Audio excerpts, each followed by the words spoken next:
الشيطان الرجيم بسم الله الرحمن الرحيم وإن كنتم في ريب مما نزلنا على عبدنا فأتوا بسورة من مثله وادعوا شهداءكم من دون الله إن كنتم صادقين فإن لم تفعلوا ولن تفعلوا فاتقوا النار التي وقودها الناس والحجارة أعدت للكافرين صدق اللہ العظیم۔ یہ سورہ بقرہ کی آیت نمبر 23 اور 24 ہے۔ اس سے پہلی آیت نمبر 21 اور 22 میں اللہ تبارک تعالیٰ نے انسان کی مختلف قسموں کو بیان کرنے کے بعد سارے انسانوں کو اپنی وحدانیت کی طرف بلایا تھا، اور اللہ تبارک تعالیٰ نے وحدانیت کی طرف بلانے کے ساتھ ساتھ اس کی دلیلیں بھی پیش کی تھیں، اور ایسے امور اور ایسی چیزیں پیش کی تھی، مثلا زمین کو بنانا، آسمان کو چھت بنانا، آسمان سے پانی کا برسانا، اور پانی سے پیڑ اور پودوں کا اگنا، اور پیڑ اور پودوں پر جو ہے پھلوں کا آنا۔ یہ سب چیزیں کرنے والی ذات کون ہے؟ کہ یہ ساری چیزیں کرنے والی ذات اللہ کی ہے۔ تو جب خالق اور مالک اللہ ہے اور ساری چیزوں کو بنانے والا اللہ ہے، تو پھر عبادت بھی اسی کی کرنی چاہیے، اس طریقے سے اللہ تبارک تعالیٰ نے اوپر والی دو آیتوں میں وحدانیت کی طرف بلایا۔ پھر ان دو آیتوں میں اللہ تبارک تعالیٰ نے اسلام کے دوسرے بنیادی رکن رسالت کی طرف دعوت دی۔ اسلام کے دو بنیادیں ہیں، ایک وحدانیت اور ایک رسالت، کہ جب انسان وحدانیت کے ساتھ ساتھ رسالت کا اقرار کرتا ہے تو وہ مسلمان کہلاتا ہے۔ تو پھر اس آیت میں اللہ تبارک تعالیٰ نے فرمایا وَإِن كُنتُمْ فِي رَيْبٍ مِّمَّا نَزَّلْنَا، اور اگر تم شک میں ہو اس چیز کے بارے میں جو ہم نے اپنے بندے پر نازل کی، اپنا بندہ محمد صلی اللہ علیہ وسلم پر نازل کی، فَأْتُوا بِسُورَةٍ مِّن مِّثْلِهِ، تو تم اس جیسی ایک صورت ہی لے آؤ۔ اللہ تبارک تعالیٰ نے حضرت محمد صلی اللہ علیہ وسلم پر کے اوپر قرآن کریم کو نازل کیا، تو اللہ تبارک تعالیٰ پوچھ رہے ہیں کفار سے، مشرکین سے، کہ تمہیں حضور اکرم صلی اللہ علیہ وسلم کے اوپر ایمان لانے میں کس بات میں تردد ہے، کس بات میں شک ہے کہ تم ابھی تک ایمان میں داخل نہیں ہو رہے، اسلام میں داخل نہیں ہو رہے؟ کیا تمہیں اس بات میں شک ہے کہ یہ جو قرآن کریم اللہ کے نبی علیہ السلام تمہارے سامنے پیش کر رہے ہیں، تمہیں پڑھ کر سنا رہے ہیں، کیا یہ قرآن کریم اللہ کے نبی علیہ السلام نے اپنی جانب سے پیش کیا ہے؟ کیا یہ قرآن کریم اللہ کے نبی علیہ السلام نے اپنے آپ سے بنایا ہے؟ اگر تمہیں اس بارے میں شک ہے تو تم بھی اسی علاقے کے رہنے والے ہو جس علاقے کے محمد رہنے والے ہیں، اور تم بھی اسی ماحول میں رہنے والے ہو جس ماحول میں محمد رہنے والے ہیں، تو تم بھی اس جیسی ایک صورت لے آؤ، یہ اللہ تبارک تعالیٰ نے قرآن کریم کی شکل میں ایک معجزہ حضرت محمد صلی اللہ علیہ وسلم کو دیا، اور ہر نبی کو معجزے عطا کیے جاتے تھے، ہر نبی کے زمانے کے اعتبار سے اس کو معجزے دیے جاتے تھے۔ حضرت موسیٰ علیہ السلام کے زمانے میں جادو کا بڑا زور تھا، ہر ایک شخص اپنے جادو کے اثرات اور اپنی جادو کی طاقت دکھلایا کرتا تھا، لوگوں کو اس سے متاثر کرتا تھا۔ تو اللہ تبارک تعالیٰ نے حضرت موسیٰ علیہ السلام کو عصا کی شکل عصا دیا، جو کبھی سانپ بن رہا تھا، کبھی جو ہے اژدہا بن رہا تھا، اور کبھی کچھ بن رہا تھا، کہ حضرت موسیٰ علیہ السلام کو وہ عصا دیا اور ید بیضا دیا، کہ چمکنے والا ہاتھ کے بغل میں ڈالا اور وہ چمکتا ہوا ہاتھ آ گیا سامنے، کیونکہ ان کے زمانے میں اسی چیز کا زور تھا. حضرت عیسیٰ علیہ السلام کے زمانے میں طب کا زور تھا، ڈاکٹری کا زور تھا. تو حضرت عیسیٰ علیہ السلام کو اللہ تبارک تعالیٰ نے یہ طاقت دی کہ وہ اگر کسی مادرزاد نابینا کے اوپر ہاتھ پھیر دیں تو اس کی روشنی واپس آ جائے، کسی کوڑھی کے اوپر ہاتھ پھیر دیں تو اس کا کوڑھ کا مرض دور ہو جائے. ہر زمانے کے ماحول کے اعتبار سے اللہ تبارک تعالیٰ انبیاء علیہ السلام کو معجزے دیتے ہیں. تو حضور اکرم صلی اللہ علیہ وسلم کا زمانہ فصاحت و بلاغت کا تھا. عرب اپنے آپ کو فصیح اور ایسا فصیح اور بلیغ سمجھتے تھے کہ وہ اپنے کے علاوہ کو عجمی کہا کرتے تھے کہ بولنے پر قادر تو ہم ہی لوگ ہیں، باقی لوگ تو عجمی ہیں، گونگے ہیں. باقی لوگ تو عجمی اور گونگے ہیں، ان سے انہیں کیا بولنے کی تمیز، انہیں کیا بولنے کے اوپر قدرت، کلام کے اوپر قدرت اور کلام کی فصاحت اور بلاغت تو ہم جانتے ہیں. کہ بچہ جو ہے ایسے اشعار کہنے پر قادر تھا کہ بڑا بڑا ادیب اور شاعر جو ہے دوسرے علاقے کا اس ان اشعار پر قادر نہیں ہوتا تھا جو عربوں کے بچے اشعار کہا کرتے تھے. تو اللہ تبارک تعالیٰ نے حضور اکرم صلی اللہ علیہ وسلم کو ایسے عربوں کے بیچ میں قرآن کریم کا معجزہ دیا. اور قرآن کریم کا معجزہ دینے کے بعد سب سے پہلے اللہ تبارک تعالیٰ نے سورہ اسراء میں کہا کہ اگر تمہیں اس قرآن کے بارے میں شک ہے تو اس جیسا قرآن لے کر آ جاؤ، اس جیسا قرآن لے کر آ جاؤ. چیلنج دیا اللہ تبارک تعالیٰ نے قرآن کریم میں، ان کو ابھارا. جب انہوں نے اس چیلنج کو قبول نہیں کیا تو اللہ تبارک تعالیٰ نے کہا کہ اس جیسی 10 صورتیں لے کر آ جاؤ. پھر چیلنج دیا 10 صورتوں کا، 10 صورتیں بھی نہیں لا پائے تو اللہ تبارک تعالیٰ نے کہا کہ اس جیسی 1 صورت لے کر آ جاؤ.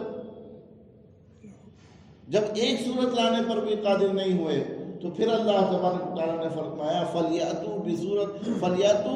بِمِثْلِهِ کہ اس جیسا ایک جملہ ہی لے کر آ جاؤ، اس جیسا ایک جملہ ہی لے کر آ جاؤ. کہ یہ سارے دعوے اور یہ سارے چیلنج جو تھے اللہ تبارک تعالیٰ کی طرف سے مکہ میں تھے، اور ساری مکہ کی صورتوں میں اس طرح کے چیلنج تھے اور اس طرح کو کفار عرب کو جو ہے عربوں کو جو ہے چیلنج کیا گیا تھا. لیکن ان میں سے کسی نے بھی اس چیلنج کو قبول نہیں کیا. تو پھر اللہ کے نبی علیہ السلام جب ہجرت کر کر مدینہ آ گئے اور مدینہ میں آپ کے مخاطب جو ہے یہود تھے، تو اللہ تبارک تعالیٰ نے دوبارہ ان کے سامنے بھی اس چیلنج کو رکھا فَأْتُوا بِسُورَةٍ مِّن مِّثْلِهِ کہ اس جیسی ایک ہی صورت لے کر آ جاؤ، اس جیسی ایک ہی صورت لے کر آ جاؤ. وَادْعُوا شُهَدَاءَكُم مِّن دُونِ اللَّهِ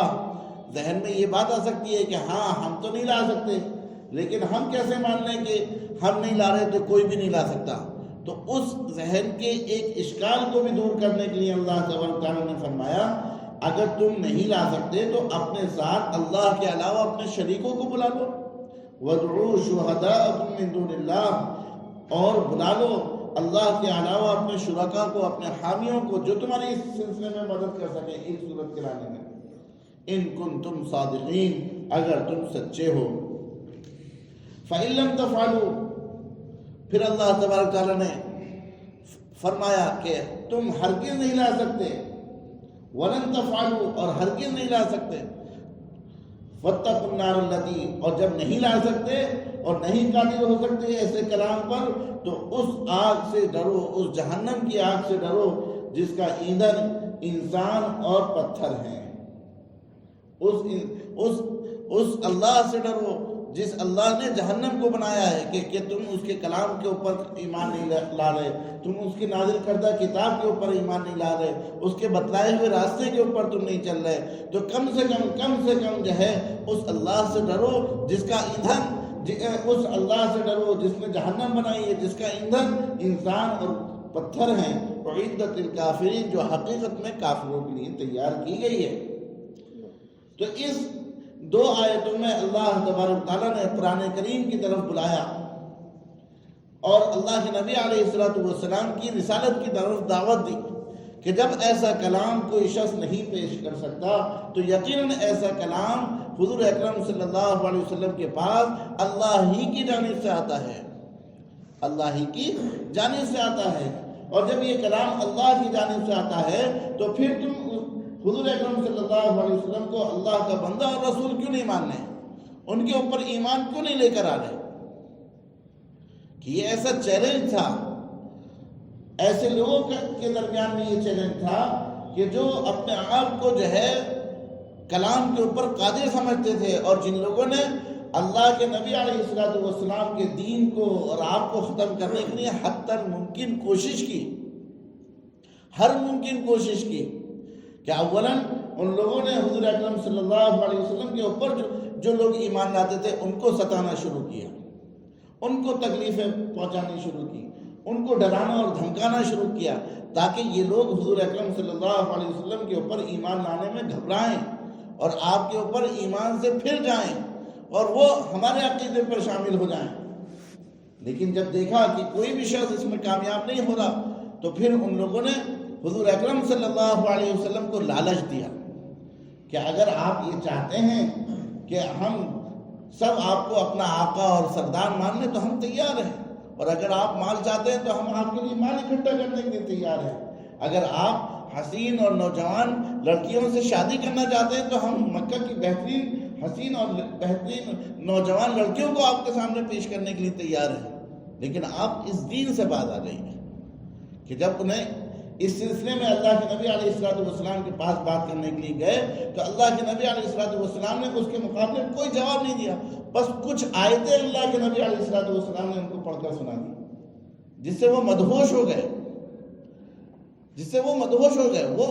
اللہ کے کلام کو سمجھتے تھے، وہ عربی زبان کو سمجھتے تھے، اس کے حسن اور جمال کو سمجھتے تھے کہ یہ کلام اپنے معنی کے اعتبار سے بھی کامل تھا، اپنے الفاظ کے اعتبار سے بھی بالکل فصیح اور بلیغ تھا کہ ذرہ برابر اس میں گنجائش نہیں تھی، اس سے بہتر کلام نازل نہیں ہو سکتا تھا۔ اور جب اللہ لالچ سے بھی کام نہیں آیا تو پھر انہوں نے اپنے مال کو، اپنی دولت کو، اپنی اولادوں کو اللہ کے نبی علیہ الصلوۃ والسلام کے دین کے ختم کرنے پر لگا دیا، کہ انہوں نے ہر ممکن کوشش کری اللہ کے نبی ہجرت سے پہلے بھی اور ہجرت کے بعد بھی، کہ ہجرت سے پہلے کیسے کیسے صحابہ کو ستایا گیا، کیسے کیسے جو ہے حضور اکرم صلی اللہ علیہ وسلم کو ستایا گیا، کہ آپ کو شعب ابی طالب میں جو ہے محصور ہونا پڑا، کہ کوئی اللہ کے نبی کا اور مسلمانوں کا بائیکاٹ کا اعلان کر دیا گیا، کوئی ان سے معاملہ نہیں کرے گا، کوئی ان سے خرید و فروخت نہیں کرے گا، کوئی ان کو سامان نہیں بیچے گا، کوئی ان کو معاملہ، کوئی ان سے تعلقات نہیں رکھے گا، کہ اس طریقے کا رویہ ان کے درمیان میں رکھا گیا کہ کسی طریقے سے حضور اکرم صلی اللہ علیہ وسلم کے لایا ہوا دین ختم ہو جائے۔ تو جب اتنا پریشان کرنے والے لوگوں کے سامنے اور اپنے مال و دولت کو خرچ کرنے والے لوگوں کے سامنے جب یہ چھوٹی سی بات آئے کہ اس جیسی ایک صورت لے آؤ، تو کیا انہوں نے کوشش نہیں کی ہوگی؟ کیا انہوں نے اس سلسلے میں عمل نہیں کیا ہوگا؟ اکٹھا نہیں ہوئے ہوں گے، یقیناً ہوئے تھے، اور اس کا بھی انہوں نے بارہا اپنی مجلسوں میں اعلان کیا کہ جب اللہ کے نبی علیہ الصلوۃ والسلام کا چرچا ہونے لگی اور اللہ کے نبی علیہ الصلوۃ والسلام کے اوپر قرآن نازل ہونے لگا اور اللہ کے نبی علیہ الصلوۃ والسلام مجلسوں میں قرآن کی آیتوں کو سنانے لگے، تو اس کا ذکر مکہ سے باہر عربوں میں بھی ہونے لگا، دوسرے قبیلوں میں بھی ہونے لگا۔ تو حج کے موسم آنے سے پہلے ان لوگوں نے ایک جگہ اکٹھا ہوئے، ایک جگہ میٹنگ کی، اور ان لوگوں نے کہا کہ ہمارے اب حج کا موسم آ رہا ہے، لوگ ہم آئیں گے مکہ حج کے ارادے سے اور ہم سے محمد صلی اللہ علیہ وسلم کے بارے میں پوچھیں گے، تو ہم سب لوگوں کو ایک ہی بات کہنی ہے، بتلاؤ کیا بات کہیں؟ اگر ہم نے الگ الگ باتیں کہیں تو کہیں ایسا نہ ہو کہ لوگوں کا اعتماد ہمارے اوپر سے اڑ جائے اور لوگ جو ہے حضور کے محمد کے پاس جائیں اور ان کا کلام سن لیں اور مسلمان نہ ہو جائیں۔ تو وہ سب جو ہے سب سے زیادہ عمر رسیدہ وہاں پر ایک شخص شعبہ عتبہ بن ربیعہ، یا مجھے اس وقت نام یاد نہیں آ رہا، کہ وہ تھے کافر کفار مکہ میں سب سے زیادہ جو عمر رسیدہ تھے، وہ ان کے ساتھ بیٹھے، انہوں نے کہا کہ بتاؤ اپنی اپنی رائے دوں کسی نے کہا کہ ہم کہیں گے کہ یہ مجنون ہو گئے، مجنونانہ کلام ہے، کیا ہرگز نہیں۔ ہم سب لوگ جو ہے مجنون کا کلام سنتے ہیں اور ہمیں معلوم ہے کہ مجنون کا کلام کیسا ہوتا ہے۔ اگر ہم مجنونانہ کلام کہیں گے تو لوگ ہمیں جھوٹا کہیں گے۔ پھر دوسرے نے رائے دی کہ ہم انہیں شعر کہیں گے کہ یہ شاعرانہ کلام ہے،